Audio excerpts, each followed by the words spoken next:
Hello home makers எல்லோரும் எப்படி இருக்கீங்க? இன்றைக்கி நம்ம மாடி தோட்டத்தில் வந்து ஒரு 2 தொட்டியில் வந்து சும்மா புதினா கம்பு வந்து ஊனி விட்டுருந்தேன்.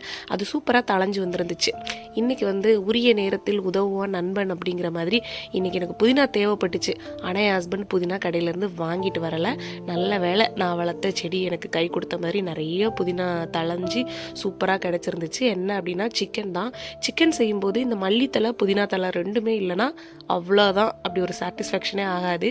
ஸோ நான் வந்து எப்போவுமே தேங்காய் பால் சிக்கன் தான் வந்து செய்வேன். ஸோ அதையும் செஞ்சுட்டு அதுக்கப்புறம் புதினாவோட அப்படியே இந்த மணத்தை பார்த்த உடனே கொஞ்சமாக புதினா, கொத்தமல்லி, பச்சை மிளகாலாம் அரைச்சி பச்சை கலர் சிக்கன் பொரிச்சு கொடு அப்படின்னு என் ஹஸ்பண்ட் கேட்டாங்க. சரி ஓகேன்னு சொல்லிட்டு அதுக்கும் வந்து நல்லா தடவி கொஞ்ச நேரம் ஊற வச்சுருந்தேன். நல்லா ஊறினதுக்கப்புறமா எடுத்து ஃப்ரை பண்ணேன்.